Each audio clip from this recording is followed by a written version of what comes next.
est ici dans une rénovation d'un bâtiment iconique qui est unique en Belgique, qui est la seule œuvre du bureau américain Skidmore, Owings & Merrill. Le bâtiment a été fait en deux phases. En 1964, la toute première phase, la phase historique, et puis il a été rénové et agrandi en 89. ING a décidé de lancer un concours en 2020 pour rénover son siège. ING avait vraiment l'ambition de pouvoir réutiliser un maximum de matériaux ou d'équipements dans le bâtiment.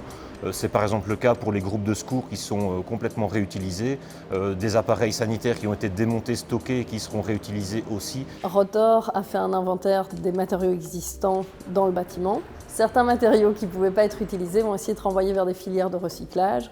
C'est notamment le cas des dalles de tapis où la matière première va être retravaillée pour refabriquer des nouvelles dalles de tapis dans une approche cradle to cradle. Les nouveaux matériaux implémentés dans le projet suivent aussi une démarche durable et circulaire. Chaque choix de matériaux est fait de façon à privilégier les matières biosourcées et aussi la circularité, la démontabilité, tant au niveau de l'adaptabilité des espaces qu'au niveau de la mise en œuvre réelle des matériaux, c'est-à-dire qu'on va utiliser plutôt des fixations mécaniques ou des systèmes qui peuvent être redémontés pour être réutilisés ailleurs par après.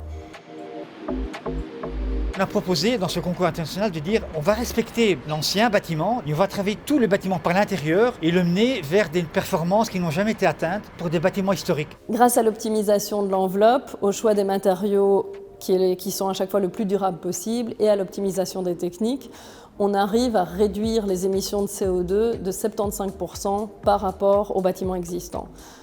Ils ont reculé leur bâtiment par rapport aux limites du terrain et on a toute une place dont profite toute la ville depuis 60 ans. On a dit on va prolonger cette histoire, au lieu de garder le rond-point qui était le tout à la voiture, qui est typique des années 90 et 80, on va refaire en fait un gigantesque duplex ouvert à tout le monde. Les œuvres d'art seront de nouveau accessibles. Des percements ont été créés dans Marnix 3, qui est donc le bâtiment qui connecte les deux autres ailes. Ces interventions respectent le bâtiment existant dans le sens où elles ne vont pas changer le look extérieur et pourtant c'est des interventions qui sont majeures au niveau de notre projet architectural parce qu'elles vont vraiment générer une nouvelle colonne vertébrale pour le projet qui connecte tous les espaces et qui sert de catalyseur, qui va générer à la fois des échanges entre les occupants et aussi favoriser la circulation douce, donc de plutôt utiliser ces gradins et ces escaliers entre les différents étages plutôt que d'aller directement vers les ascenseurs. Le cluster EcoBuild, c'est un cluster de la région bruxelloise qui est une émanation qui vient à la fois des petites et moyennes entreprises et à la fois de l'environnement. Alors ce qui est innovant, et ça c'est unique en Europe, on ne le répète jamais assez, c'est que ça permet de mettre ensemble différents acteurs de la construction. On a pu lier un certain nombre de contacts avec d'autres membres, que ce soit des bureaux d'architecture ou bien même des opérateurs qui se lancent dans la récupération de matériaux, dans la circularité. Nous avons pu partager notre savoir-faire technique sur différents aspects. Nous avons réalisé une série d'essais in situ sur les membranes d'étanchéité existantes afin de voir si elles pouvaient être récupérées, comme par vapeur par exemple.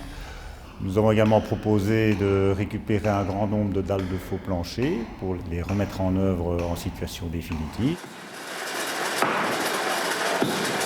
Il y a des endroits où on a des dalles nervurées, d'autres endroits où on a des dalles gaufrées, d'autres endroits où on a des planchers collaborants. À chaque fois, ça génère des détails différents et donc des solutions différentes au niveau de la rénovation. On va installer 1000 m² de panneaux photovoltaïques pour une capacité totale de 200 kW crête. On les a vraiment mis partout où c'était possible en toiture et ils vont être liés avec un système de gestion de 240 bornes de recharge de véhicules électriques dans les parkings pour optimiser la partie production, utilisation et stockage. Pour la gestion de l'eau, on récolte la totalité des eaux de pluie des toitures. On la stocke dans un réservoir construit sur mesure au niveau -6 qui a une capacité de 200 m3 et ça permet d'alimenter la totalité des sanitaires, l'arrosage des abords et l'eau de pulvérisation des tours de refroidissement. Le choix des isolants est étudié de façon détaillée pour répondre à chaque situation. Pour l'isolation par l'intérieur, on va privilégier des matériaux biosourcés qui permettent un bon comportement hygrothermique. Mais dans d'autres zones, notamment des surfaces horizontales où on a peu d'épaisseur disponible, on a par exemple utilisé des isolants sous vide qui permettent d'avoir une très grande performance tout en étant ultra minces. La structure du bâtiment en elle-même génère aussi pas mal de contraintes parce qu'on a des colonnes qui sont portantes à l'extérieur et donc forcément les dalles continuent de l'intérieur vers l'extérieur et ça génère des kilomètres de pont thermique. Donc par rapport à tout ça, de nouveau, chaque détail a été étudié pour apporter la solution la plus pertinente.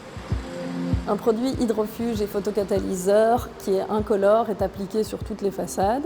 Ce produit, grâce à sa composition et à une réaction chimique avec les rayons ultraviolets, va permettre de capter les polluants présents dans l'air.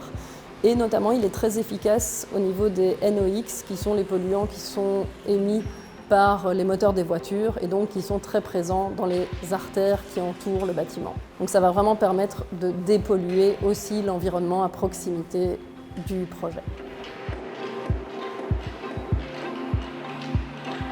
La BMS, c'est un système de gestion des installations techniques qui permet aussi de donner des informations sur la santé du bâtiment, la température, l'humidité pour le confort des occupants et peut être aussi lié à des systèmes de réservation de salles ou d'occupation des zones. Un deuxième volet, et ça c'est un cocorico pour ING et pour Tractebel, c'est l'utilisation de la technologie de réalité augmentée sur le chantier qui permet donc d'afficher par hologramme ce qui est dessiné sur les plans 3D et de les superposer à la réalité du chantier.